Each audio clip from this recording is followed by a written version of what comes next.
Hello दोस्तों, welcome back to my YouTube channel Sky का GK. दोस्तों, आज के वीडियो में फिर हम लोग ज्ञान बिंदु जीएस एकेडमी का डेली टेस्ट का डिस्कशन करेंगे, ठीक है। और ये डेली टेस्ट का आपका टेस्ट नंबर कितना होने वाला है? टेस्ट नंबर 20 है, ठीक है दोस्तों। और आज का टॉपिक आपका होने वाला है साइंस एंड टेक्नोलॉजी, ठीक है। और साइंस एंड टेक्नोलॉजी का ये 8वां वीडियो है दोस्तों, ठीक है। और इसमें टोटल 50 क्वेश्चन होता है, आप तो जानते ही होंगे, देखते होंगे तो। और दोस्तों, आप लोग पीडीएफ मांग रहे थे, उसके लिए हमने टेलीग्राम चैनल बना दिया है। उसका लिंक डिस्क्रिप्शन में डाला होगा, आप लोग जाकर वहां से पीडीएफ लोड कर सकते हैं, ठीक है। तो चलिए शुरू करते हैं बिना समय गवाए, देखते हैं फर्स्ट क्वेश्चन क्या है। फर्स्ट क्वेश्चन है, निम्नलिखित कथनों पर विचार करना, ठीक है। और उपयुक्त में से कौन से कथन सही है, ये चुनना है आपको, ठीक है। पहला कथन है, किसी तत्व की संयोजकता एक विशुद्ध संख्या है, इसका मान कभी भी शून्य नहीं हो सकता है। सही बात है दोस्तों। दूसरा है, ऑक्सीकरण संख्या तत्व के परमाणु पर उपस्थित आवेश है जिसका मान शून्य हो सकता है। हाँ दोस्तों, ये भी सही है। तो आंसर क्या हो गया? ऑप्शन सी 1 तथा 2 दोनों सही है, ठीक है। नेक्स्ट सवाल। दूसरा प्रश्न है, किशमिश के दानों को जब कुछ समय तक जल में रखा जाता है तो दाने फूल जाते हैं, यह परिघटना क्या दर्शाता है? बहुत ही इंपॉर्टेंट सवाल है दोस्तों, ठीक है, मस्त सवाल है। तो इसका आंसर क्या होगा बताइए? इसका आंसर होगा अंतः परासरण दर्शाता है, इंडो ऑस्मोसिस, ठीक है। ऑप्शन ए आंसर हो गया। नेक्स्ट तीसरा क्वेश्चन। तीसरा है कि निम्न कथनों पर विचार कीजिए, उपयुक्त में से कौन सा कथन सही है। इसमें भी वही चुनना है कि कौन सा कथन सही है। पहला दिया है कि वसा ऊतक संयोजी ऊतक है जो केवल जंतु में पाए जाते हैं। सही बात है। दूसरा है, ऊँट के कुबर में वसा ऊतक मौजूद रहता है। ये भी सही बात है। आंसर हो गया ऑप्शन सी 1 तथा 2 दोनों सही है। नेक्स्ट चौथा सवाल। निम्नलिखित में असत्य कथन चयन करना, ठीक है, कौन सा कथन गलत है। तो चलिए पढ़ते हैं। पहला कथन है, CO तथा CO2 दोनों ही प्रकृति अम्लीय होती है। तो नहीं दोस्तों, ये पहला कथन जो है गलत है, ठीक है। दूसरा दिया है कि CO तथा CO2 दोनों ही रैखिक अणु है। सही बात है, ये कथन सही है। तीसरा है, CO तथा CO2 दोनों ही विषैली प्रकृति का गैस है। नहीं दोस्तों, CO सिर्फ विषैली है, ठीक है। उसके बाद CO तथा CO2 दोनों ही रंगहीन, गंधहीन तथा स्वादहीन गैस है। ये भी गलत है। आंसर हो गया क्या? 1, 3 और 4 जो है गलत है। ऑप्शन नंबर बी आंसर हो गया दोस्तों, ठीक है। और सत्य ही चयन करना था आपको। नेक्स्ट है 5 नंबर सवाल। एक वस्तु 10 मीटर की ऊंचाई से कठोर सतह पर गिरता है और पुनः ऊपर की ओर उठता है। अगर वस्तु की ऊर्जा में 20% का क्षय होता हो तो यह कितना ऊपर उठेगा? ये न्यूमेरिकल का सवाल है, आपको इसको सॉल्व कीजिएगा तो आपका आंसर आना चाहिए 8 मीटर, ठीक है। ऑप्शन नंबर सी हो जाएगा 8 मीटर। Next 6 number. निम्नलिखित कथनों पर विचार कीजिए, उपयुक्त में से कौन सा कथन सही है, चुनिए, ठीक है। पहला दिया है कि चमगादड़ों की श्रवण सीमा मनुष्य के श्रवण सीमा की तुलना में बहुत ऊंची होती है। सही बात है।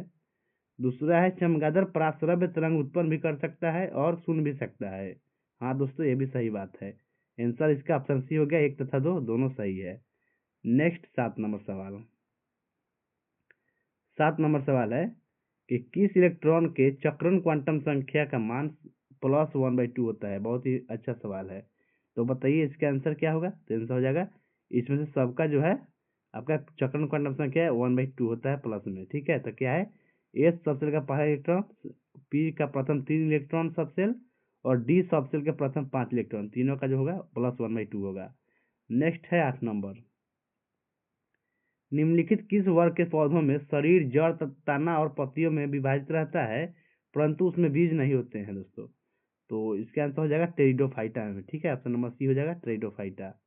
नेक्स्ट सवाल 9 नंबर। निम्नलिखित कथनों पर विचार कीजिए, उपयुक्त में से कौन सा कथन जो है सही है, चुनना है, ठीक है। पहला दिया है, सर्वविभजित उत्तक पौधों में द्वितीयक वृद्धि हेतु जिम्मेदार है। हाँ दोस्तों, ये सही है। दूसरा है, एक बीजपत्री पौधों में विभाजक उत्तक नहीं पाए जाते हैं। नहीं दोस्तों, ये बिल्कुल गलत है। आंसर केवल 1 हो जाएगा, option number A. Next 10 number सवाल।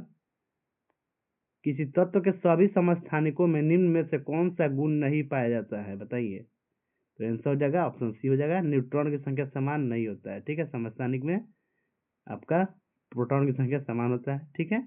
और रासायनिक गुण भी समान होता है, इलेक्ट्रॉन की संख्या भी समान होता है। ये तीनों सही है और ऑप्शन सी जो है गलत है, ठीक है। Next 11 number.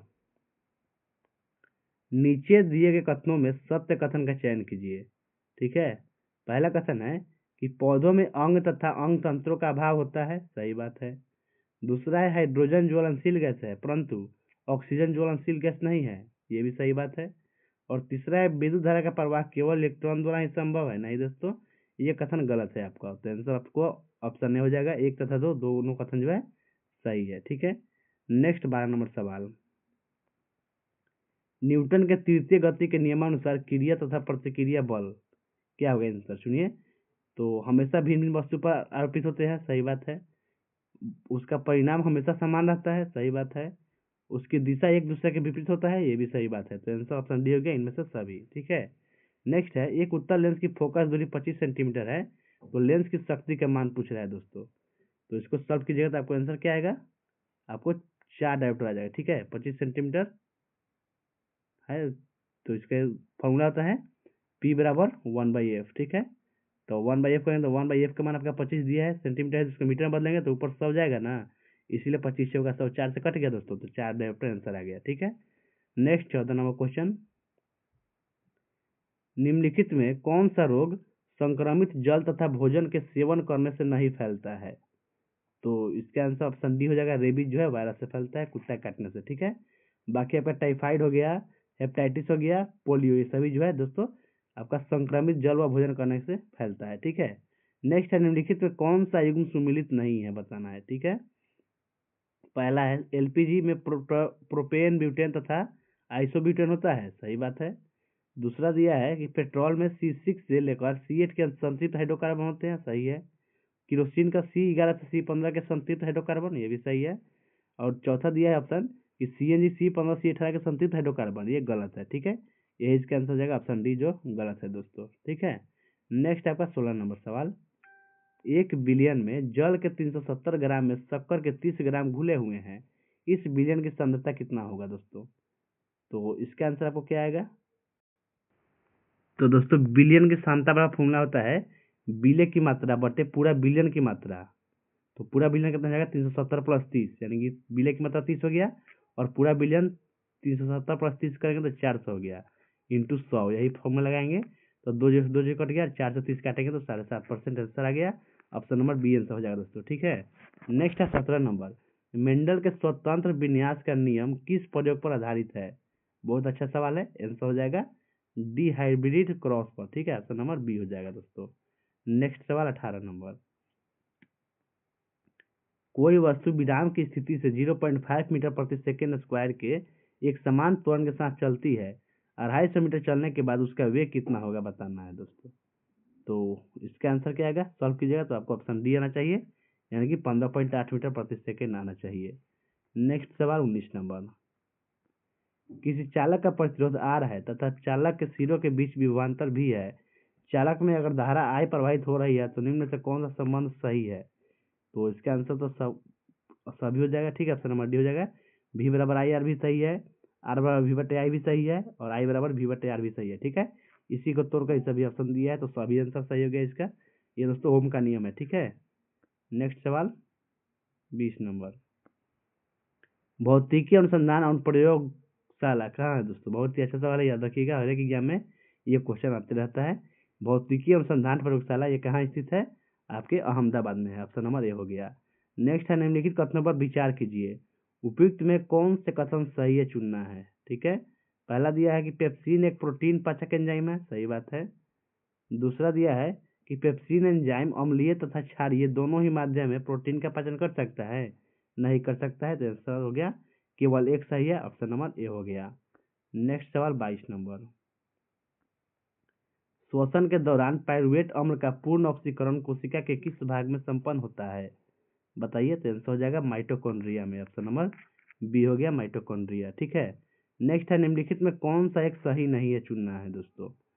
तो आंसर क्या होगा, पहला ऑप्शन दिया है कि आवर्त सारणी के वर्ग में ऊपर से नीचे आने पर धातुओं की क्रियाशीलता बढ़ती है, सही बात है, पहला ऑप्शन सही हो गया। दूसरा ऑप्शन देखते हैं, दूसरा ऑप्शन है कि आवर्त सारणी में वर्ग में ऊपर से नीचे आने पर अधातुओं की क्रियाशीलता बढ़ती है, नहीं दोस्तों घटती है, तो दूसरा कथन जो है गलत हो जाएगा, यही आंसर हो गया, ऑप्शन नंबर बी जो है असत्य है। ठीक है, बाकी सही है, पढ़ लेते हैं। आवर्त सारणी के किसी वर्ग के सभी तत्वों की संयोजकता समान होती है, याद रखिएगा।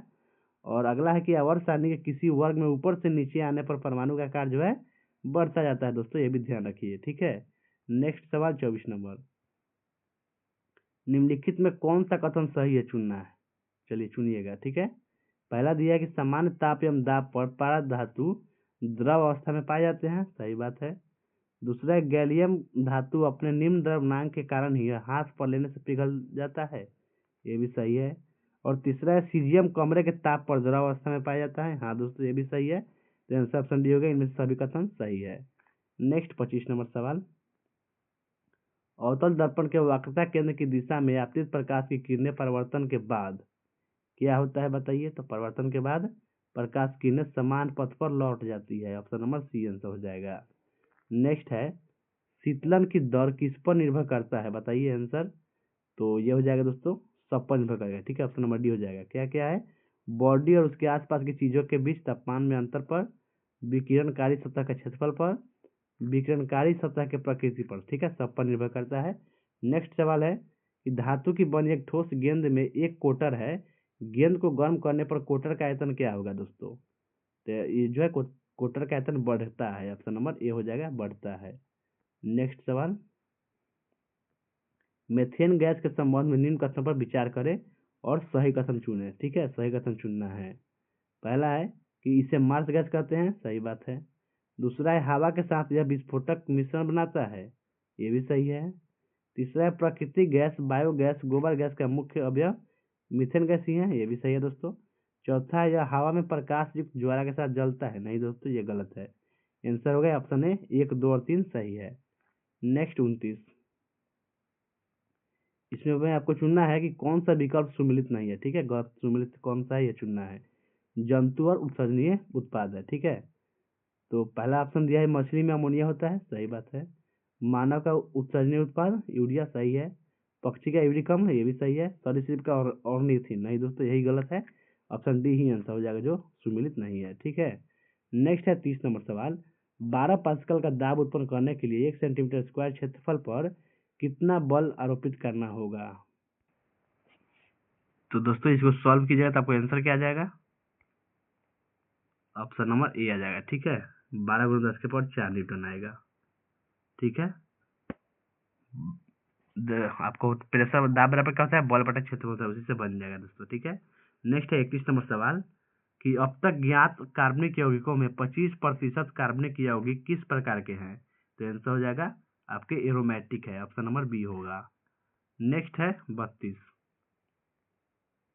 निम्न कथनों में विचार कीजिए, उपयुक्त कथनों में कौन सा कथन जो है सही है। ठीक है, पहला कथन है कि केरल को मसालों का बागान कहते हैं, सही बात है। काली मिर्च को मसालों का राजा कहते हैं, सही है। इलायची को मसालों की रानी कहते हैं, सही है। तो आंसर ऑप्शन डी होगा, सभी कथन सत्य है। नेक्स्ट सवाल 33, जल में नमक की अशुद्धि मिलाने पर जल का पृष्ठ तनाव क्या होता है दोस्तों। तो पृष्ठ तनाव घट जाता है, ऑप्शन नंबर बी हो गया। नेक्स्ट है किसी वस्तु पर एफ बल लगाने से वह भी वेग से गतिशील हो जाता है, तो उसकी शक्ति क्या होगी, फॉर्मूला पी बराबर। तो आंसर हो जाएगा आपका एफ इंटू वी। ठीक है, ऑप्शन नंबर ए हो गया। नेक्स्ट सवाल 35, निम्न कथनों पर विचार कीजिए, उपयुक्त में से कौन सा कथन सही है, चुनना है। ठीक है, पहला का कथन है फोटोवोल्टिक सेल सौर ऊर्जा को सीधे विद्युत ऊर्जा में बदलता है, सही बात। दूसरा सोलर कुकर सौर ऊर्जा को तापीय ऊर्जा में परिवर्तित करता है, सही बात है। ऑप्शन नंबर सी आंसर होना चाहिए। ठीक है, ऑप्शन सी आंसर हो गया। नेक्स्ट सवाल है 36, निम्नलिखित में किसका पीएच मान सर्वाधिक है, बताइए। बहुत ही अच्छा सवाल है। तो ऑप्शन के हिसाब से आपका पीच का पीएच मान जो है सबसे ज्यादा हो जाएगा, ऑप्शन नंबर बी हो जाएगा पीच का। ठीक है, 10 से भी ज्यादा होता है। नेक्स्ट सवाल है मानव आंख में, और पीच जो है दोस्तों क्षारीय होता है, याद रखिए। नेक्स्ट है मानव आंख के किस भाग का अपवर्तनांक सबसे ज्यादा होता है। बहुत ही अच्छा क्वेश्चन ये भी है, एग्जाम में आने वाला सवाल है। ठीक है, तो आंसर इसमें ऑप्शन में से क्या आंसर हो जाएगा, लेंस का हो जाएगा। ठीक है, ऑप्शन नंबर सी हो जाएगा दोस्तों, लेंस का अपवर्तनांक सबसे ज्यादा होगा। नेक्स्ट सवाल 38 नंबर, सफेद यॉर्कशायर, हैम्पशायर आदि किस पशु की उन्नत नस्ल है। तो ये दोनों जो है दोस्तों सुअर का नस्ल है, ऑप्शन नंबर सी हो जाएगा सुअर। नेक्स्ट है MgCl2 एवं MgO का मिश्रण को क्या कहते हैं। तो इन दोनों के मिश्रण को सारेल सीमेंट बोलते हैं, ऑप्शन नंबर बी हो जाएगा सारेल सीमेंट। ठीक है, नेक्स्ट सवाल 40, 40 नंबर क्वेश्चन है, किसी एक संस्था या व्यक्ति द्वारा उत्पादित किए जाने वाले कुल कार्बन उत्सर्जन को क्या कहते हैं दोस्तों? तो आंसर हो जाएगा कार्बन फुटप्रिंट बोलते हैं। ऑप्शन नंबर बी हो गया, कार्बन फुटप्रिंट। नेक्स्ट है, 400 वाट का कोई रेफ्रिजरेटर प्रतिदिन 8 घंटा चलाया जाता है। 3 प्रति किलोवाट घंटा यूनिट की दर से 30 दिन तक चलाने के लिए ऊर्जा का मूल्य क्या होगा? तो आपको मूल्य निकालना है, तो इसका आंसर क्या आएगा? सॉल्व कीजिएगा तो 288 आना चाहिए। Option number D. नेक्स्ट 42, किसी वस्तु द्वारा आरोपित बल निर्भर करता है, किस पर निर्भर करेगा? पहला दिया है वस्तु के वेग पर, करता है। वस्तु के द्रव्यमान पर, इस पर भी करेगा। वस्तु के संवेग पर, ये भी करेगा। आंसर ऑप्शन डी होगा, इनमें से सभी पर करता है। नेक्स्ट सवाल, पित्त जिसको बाइल जूस बोलते हैं इंग्लिश में, ठीक है, इसका स्रोत क्या है दोस्तों? ये भी बहुत अच्छा सवाल है। पित्त का स्रोत यकृत होता है। ऑप्शन नंबर बी हो जाएगा, ठीक है। ये जो है यकृत से स्रावित होता है। नेक्स्ट है 44 नंबर सवाल, ये भी बहुत ही अच्छा सवाल दोस्तों, एग्जाम में आने वाला प्रश्न है कि कोल गैस के अवयव कौन कौन है दोस्तों? तो इसका अवयव जो है CH4 होगा, CO होगा और H2 हो जाएगा। ऑप्शन नंबर ए आंसर होगा, CH4, CO तथा H2। नेक्स्ट है, निम्न में कौन सी धातु में संक्षारण होना लाभप्रद होता है? तो हो जाएगा बी और सी दोनों में, ठीक है, यानी कि आपके सिल्वर और एल्युमिनियम दोनों हो जाएगा। ऑप्शन नंबर डी हो जाएगा, ठीक है। नेक्स्ट है, हाइड्रोजन को जलाने से क्या बनेगा? बहुत ही अच्छा सवाल है दोस्तों ये भी। तो सबको पता होगा, हाइड्रोजन को जलाने से आपका जल बनता है। ऑप्शन नंबर डी आंसर हो गया, पानी। 47 नंबर सवाल, निम्नलिखित पर विचार कीजिए, उपयुक्त में से किस में कोई परिसंचरण तंत्र नहीं पाया जाता है? आंसर होगा 2 और 3। ऑप्शन नंबर सी हो जाएगा, ठीक है, यानी कि हाइड्रा और स्पंज में जो परिसंचरण तंत्र नहीं होता है दोस्तों, ठीक है। 48 नंबर सवाल, फ्लेमिंग के दाएं हाथ के नियम का प्रयोग किसकी दिशा का पता लगाने के लिए किया जाता है? आंसर होगा प्रेरित धारा का। ऑप्शन नंबर सी, ठीक है। नेक्स्ट है दोस्तों, हवा की अपेक्षा किसी माध्यम का अपवर्तनांक √2 है, माध्यम का हवा के लिए क्रांतिक कोण कितना होगा? तो क्रांतिक कोण दोस्तों 45 डिग्री होगा। ऑप्शन नंबर ए आंसर हो गया, 45 डिग्री, ठीक है। इस सेट का अंतिम प्रश्न देखते हैं, किस प्रकार के पौधों की पत्तियों में समांतर सिरा विन्यास रहता है? तो आंसर हो जाएगा एक बीजपत्री का, ठीक है। ऑप्शन नंबर ए हो गया, एक बीजपत्री में, ठीक है। तो थैंक्स दोस्तों, आज का सेट समाप्त होता है। अगर आपको ये सेट अच्छा लगा है तो लाइक कर दीजिए और अपने दोस्तों में शेयर कर दीजिए, ठीक है। और कुछ भी आपको पूछना हो तो कमेंट बॉक्स खुला है और डिस्क्रिप्शन में लिंक होगा, आप लोग टेलीग्राम चैनल ज्वाइन कर लीजिएगा PDF के लिए, ठीक है। मिलते हैं नेक्स्ट वीडियो में, तब तक के लिए टाटा बाय बाय।